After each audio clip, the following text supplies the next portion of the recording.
Assalamualaikum warahmatullahi wabarakatuh. Alhamdulillah, alhamdulillahi rabbil alamin. Assalatu wassalamu ala asrafil anbiya'i wal mursalin Sayyidina wa maulana Muhammadin.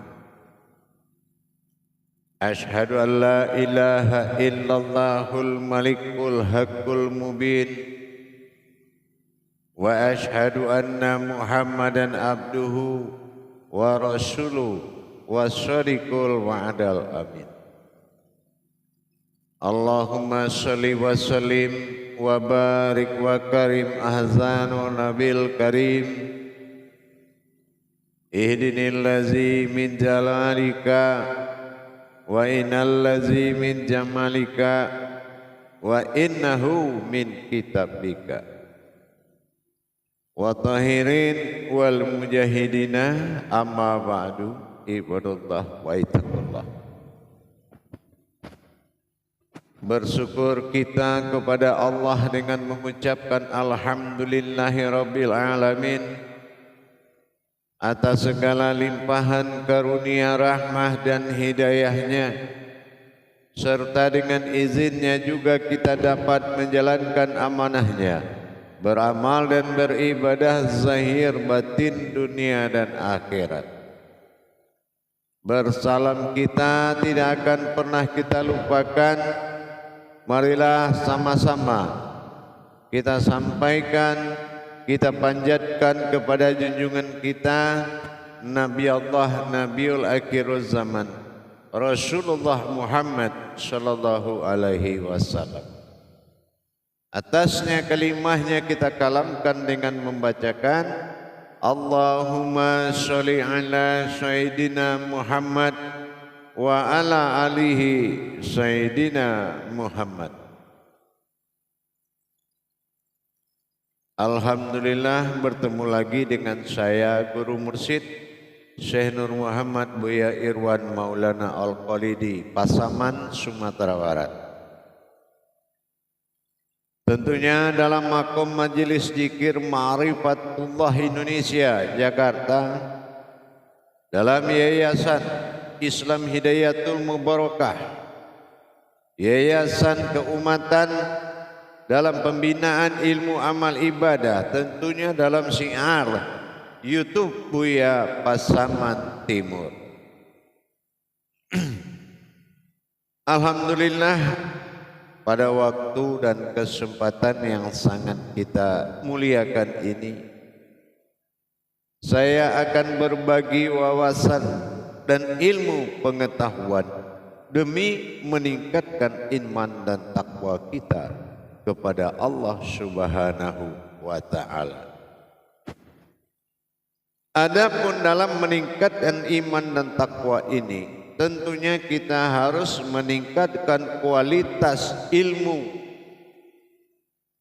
Tentunya meningkatkan kuantitas diri dengan mengkaji diri. Karena bekal yang hanya ada untuk bertauhid kepada Allah ini hanyalah diri. Yang kedua, iman.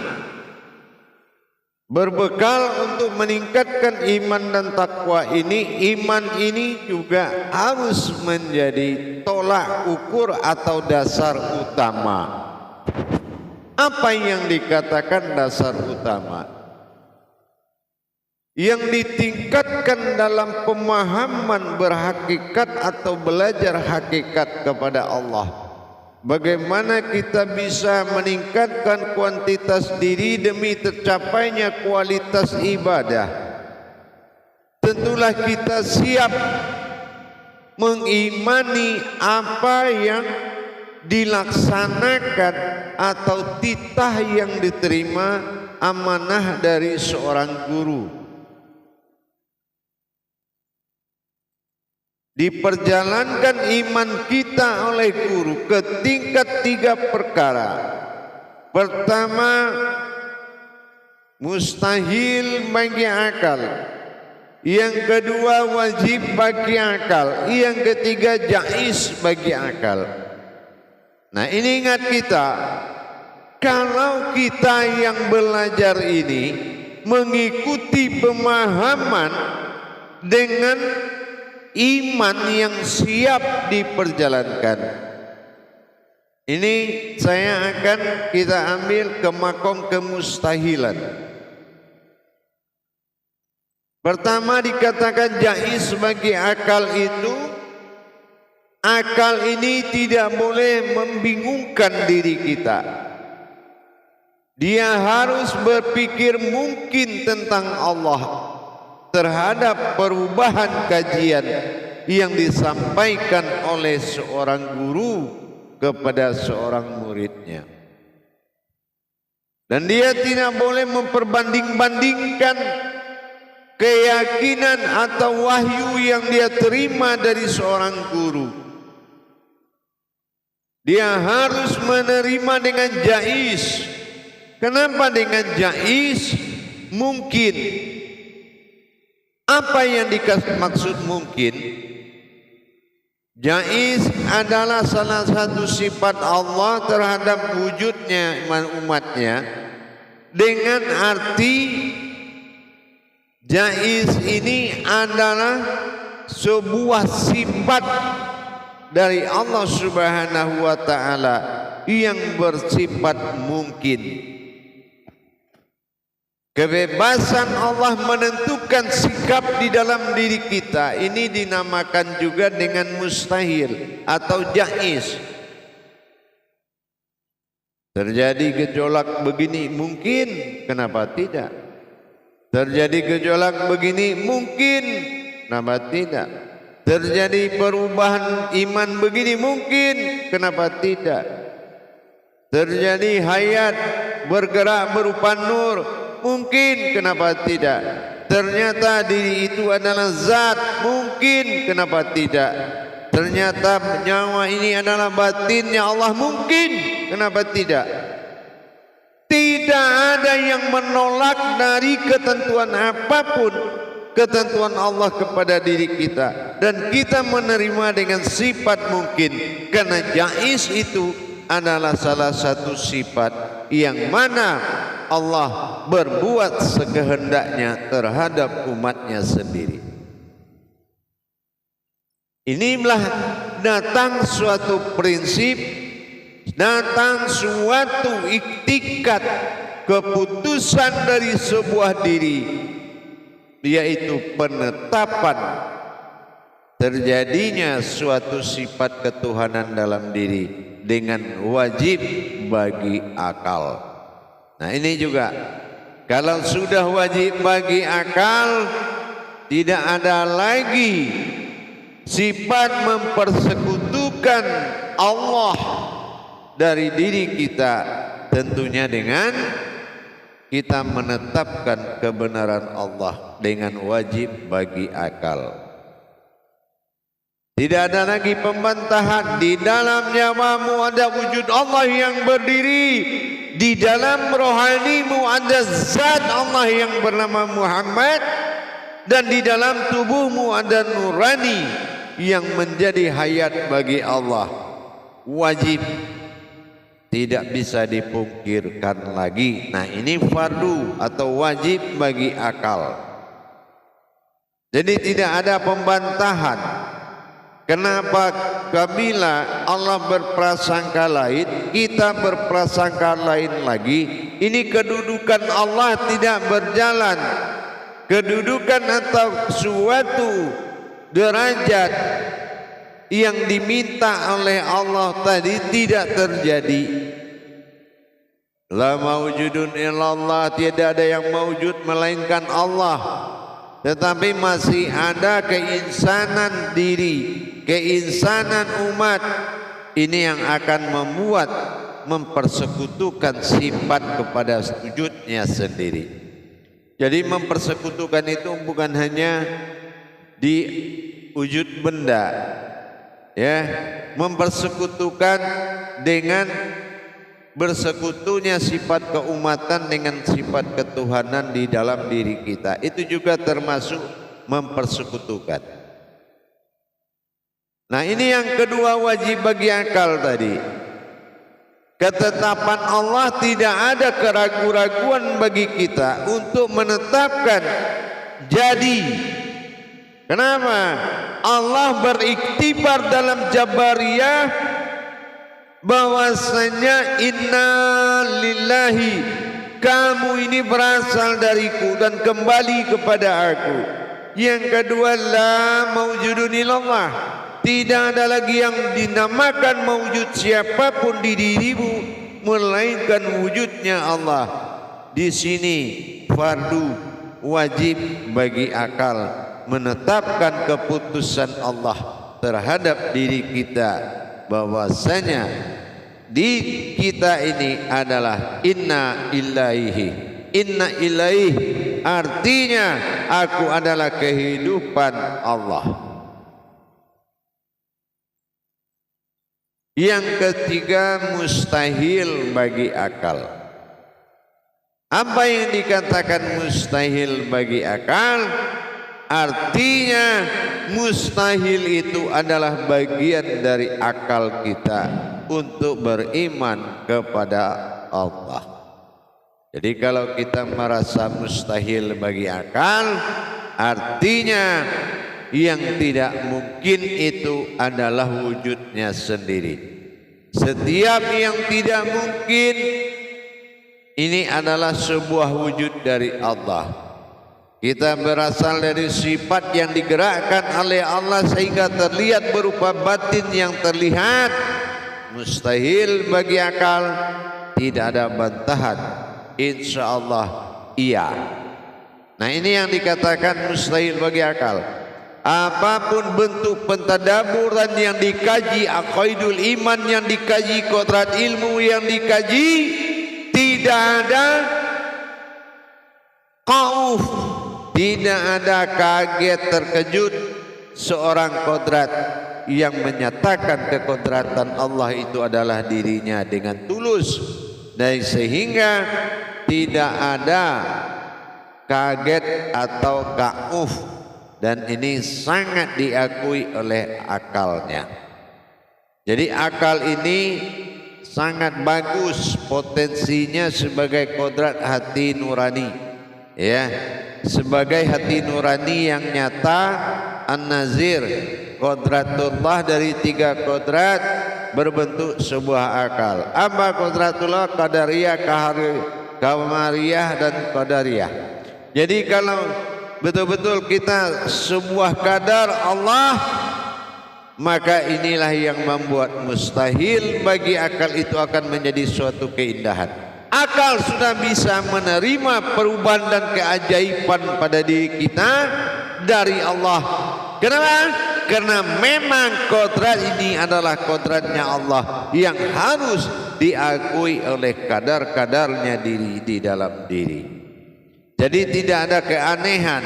Kemustahilan adalah suatu kemungkinan yang pasti diakui dan dikatakan wajib bagi akal. Tidak ada pembantahan tentang wujud Allah yang nyata pada diri. Yang ketiga, ini yang dikatakan jaiz bagi akal.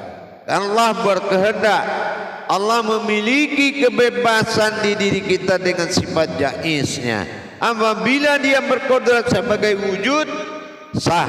Apabila dia berkorban sebagai wujud, sah. Apalagi dia berkehendak di diri kita sebagai mawujud, ini sah. Inilah yang dikatakan jaiz bagi akal.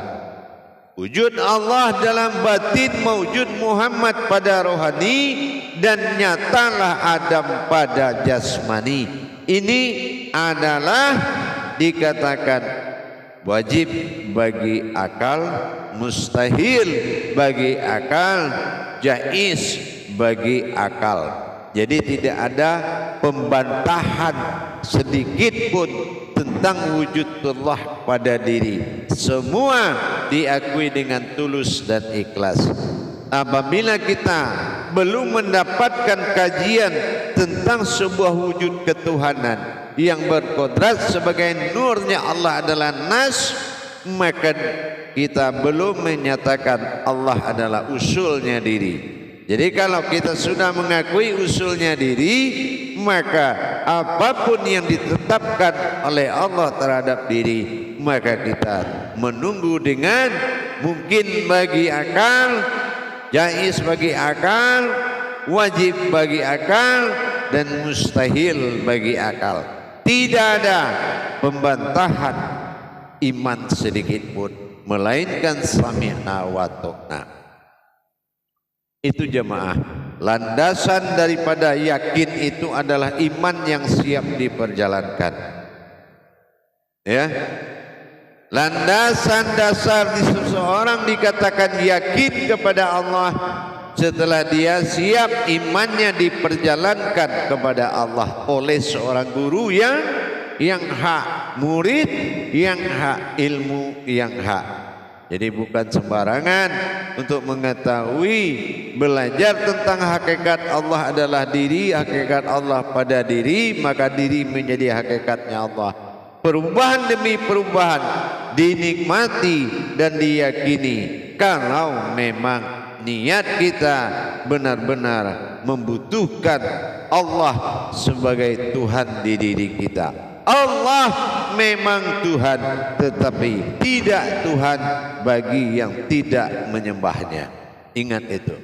Jadi belajar kita meningkatkan iman dan takwa kita menuju kemuliaan diri, menuju martabat hakikatnya Allah pada diri, maka kita akan mendapatkan kesempurnaan.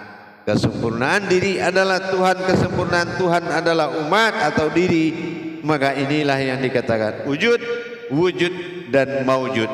Jadi tidak ada perpisahan di situ, tapi nyatanya batin kita menjadikan tiga itu satu dengan jalan yang sebenar-benarnya. Jadi kalau kita sudah meningkatkan iman kepada Allah, berarti la khaufun ilallah. Jangan pernah terkejut atau kaget menerima wahyu dari Allah perantara guru dalam perubahan wujudnya Allah pada diri dan perubahan diri terhadap wujudnya Allah. Ini harus memiliki landasan guru yang hak, niat diri yang hak, dan amalan diri yang hak. Ini harus memiliki adab-adab tertentu. Bukan kebebasan Islam itu artinya menghalalkan segala cara, tetapi berdiri pada cara yang telah dihalalkan. Nah begini. Jadi dengan demikian tingkatkan keimanan kita, kemustahilan bagi akal dan wajib bagi akal sampai tingkat mustahil bagi akal harus menjadi suatu kenyamanan di dalam hidupnya, menjadi kenyamanan hidup lahir dan batin. Betul-betul kita nyaman dengan adanya wajib bagi akal, mustahil bagi akal, dan jaiz bagi akal. Mudah-mudahan dalam pemahaman tentang hakikat-hakikat Allah dalam hidup, terutama dalam hubungan suluhu daim, hubungan batin dengan Allah, memiliki dasar-dasar yang kuat. Kuat dasar gurunya, kuat dasar muridnya, maka kuatlah dasar ilmunya. InsyaAllah terijabah oleh Allah. Tapi kalau kamu masih jamaah atau para jawat sekalian masih dalam rangka pencarian keumatan menuju ketuhanan tanpa memiliki perjalanan atau diperjalankan, maka ini akan menjadi kerugian yang besar. Harapan saya kepada kita semua meningkatkan ilmu pengetahuan kepada Allah, jangan keluar dari tajalli ibadah, yaitu sholat. Bagaimana proses ketuhanan dan keumatan berdiri dalam sholat, dan bagaimana menetapkan tajalli diri kepada Allah dalam sholat, dan menetapkan sholat itu semua satu wujud yang bermuka capah dengannya. Ini adalah suatu wajib yang paling dicari oleh umat Islam. Ingat, kalau hidup, semua hidup, tentunya bukan saja kita saja yang hidup, tetapi semua yang bertuhan, tidak akan semua yang hidup mampu melakukannya. Dengan demikian kita belajar meningkatkan kualitas ilmu kita demi meningkatnya kuantitas diri kita, maka naiklah derajat ibadah kita kepada Allah Subhanahu wa taala. Mari tingkatkan iman dan takwa kita dengan belajar meningkatkan kemustahilan, mengimani kemustahilan Allah dan meyakini kemustahilan Allah sebagai perjalanan yang sangat tenang dan tidak mengganggu dan tidak membuat kita bersengketa rohani kepada Allah. Mari kita tingkatkan iman dan takwa dengan meningkatkan kualitas belajar. Ingat, kalau kita tidak tahan susahnya belajar, maka tahanlah pahitnya hidup. Ini yang disampaikan oleh Rasulullah. Karena keberhasilan dalam ilmu ibadah akan mengukur kepada kemenangan hidup, dunia dan akhirat, zahir dan batin.